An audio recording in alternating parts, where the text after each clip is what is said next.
ഇന്നത്തെ നമ്മുടെ ഈ യാത്ര യൂറോപ്പിലെ ഏറ്റവും ക്ലീനസ്റ്റ് ലേക്കായിട്ടുള്ള ലേക്ക് ആൻസിയിലേക്കാണ്.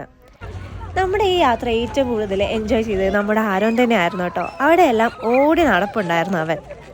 ലേക്കിന് സമീപമായി പരന്നു കിടക്കുന്ന പാർക്കും ഗാർഡനും അവിടെയുള്ള ആൽപ്സ് വ്യൂവും ഒരുപാട് ടൂറിസ്റ്റുകളെ ആകർഷിക്കുന്നു. സമ്മറിൽ ഒരുപാട് വാട്ടർ ആക്ടിവിറ്റീസ് നടക്കുന്ന ഒരു ഏരിയ ആണ് കേട്ടോ ആൻസി. ബോട്ടിങ്ങും കയാക്കിങ്ങും പെഡൽ ബോട്ടിങ്ങും കൈറ്റ് സർഫിങ്ങും സ്വിമ്മിങ്ങും എന്നിവ കൂടാതെ ലേക്കിൽ നിന്നും കാണുന്ന ബ്യൂട്ടിഫുൾ ആയിട്ടുള്ള ആൽപ്സിലോട്ട് ഹൈക്ക് ചെയ്യുന്നവരും അവിടെ നിന്ന് പാരാഗ്ലൈഡിംഗ് ചെയ്യുന്നവരെയും നമുക്ക് കാണാം. ലേക്കിനോട് ചേർന്ന് കിടക്കുന്ന ഓൾഡ് ടൗൺ, ഈ ടൗണുമായി ഒരുപാട് കനാലുകൾ ബന്ധിക്കപ്പെടുന്നു. അതുകൊണ്ട് വെനീസ് ഓഫ് ഫ്രാൻസ് എന്ന പേരിലും ആൻസി അറിയപ്പെടുന്നു.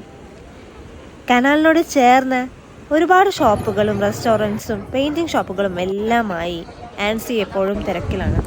മറ്റൊരു വീഡിയോയുമായി വീണ്ടും കാണാം. അപ്പോൾ ബൈ ബൈ.